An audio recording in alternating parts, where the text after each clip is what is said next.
Hi friends, welcome to my kitchen. Today I'll be showing you how to make a simple breakfast with these ingredients. Here I have butter, I have chopped green pepper, red pepper, onions together in this plate. You can decide to separate yours if you want, but I just had to do mine like this. And I have eggs,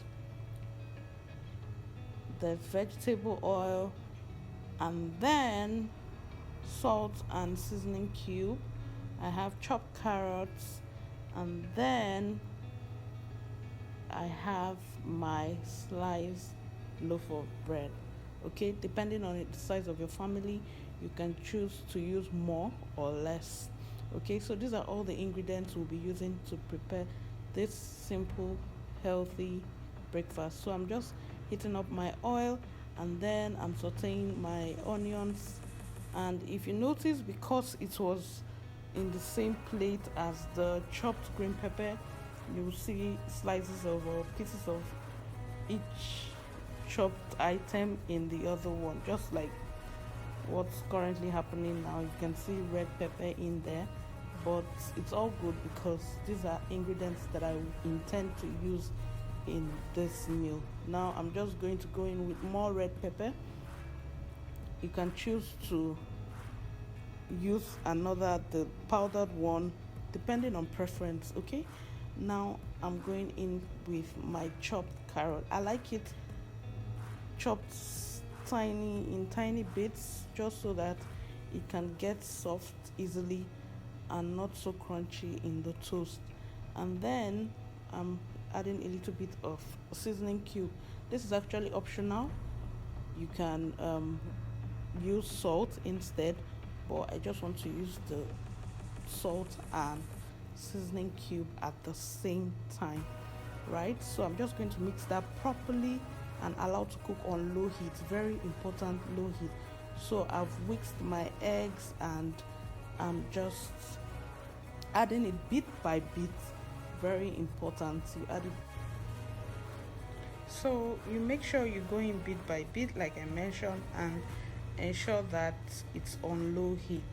Okay, so I'm just tossing the pan around so that it can mix properly with the vegetable stir fry, and then I would allow that to just go around, open it up and turn it continuously. That way it gives me the scramble feel. And there you have your scrambled egg. Remember, if you have not subscribed, please subscribe, join the family so that you don't miss out on interesting content here on this channel.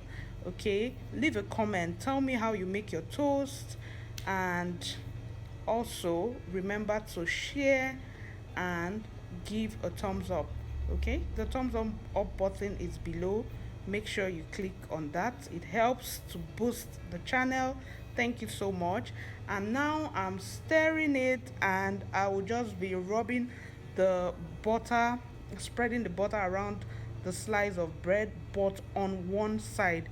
Very important. So this side where I'm spreading the butter will be the side facing the surface of the toast machine. Okay, I will still explain that further, or you will watch me do it as we move ahead. So just apply the butter generously on the bread. This way it doesn't stick to the machine when it's ready, and it's easy to pull out. Okay, so now I've already preheat my toast machine. So I'm just laying the parts or the side of the bread that I spread the butter on, so that it faces the surface of the toast like I mentioned earlier. And now I'm putting in my fillers, which is my egg and vegetable stir fry. Okay, or whichever name you choose to call it, but I just like filling a lot of it into the toast. Some, you can decide to put in cheese, you can decide to put in sardine. I mean, you can decide to put anything in your toast to make it your signature toast. Okay, this is just like a basic step on how to go about this. Now I'm going to be putting in another bread to layer it up, okay, and I will make sure that the side that is buttered is facing the surface, so that when it comes in contact with the toast machine, it doesn't stick to it after it is done, okay. And now, as you can see, it's showing me a light in the green indicator showing that okay, it's ready. And now I'm just going to be removing it using a tongue, and as you can see, it's not sticking to the toast machine, which is why it's important to use butter on the side that will be facing the surface of the machine, okay. Now I've already removed the extra edges on the side of the bread, and it looks neat. I'll just be slicing it in the middle to give it a triangular shape, so that you can see the fillers, that's the egg and vegetable stir fry inside. As you can see, it looks so beautiful. This is a very simple breakfast that you can, set up for your family and your children that don't like eating veggies separately, okay. I hope you'll be willing to try this. Thank you so much for sticking to the end of this video. Remember to like, subscribe, and leave a comment.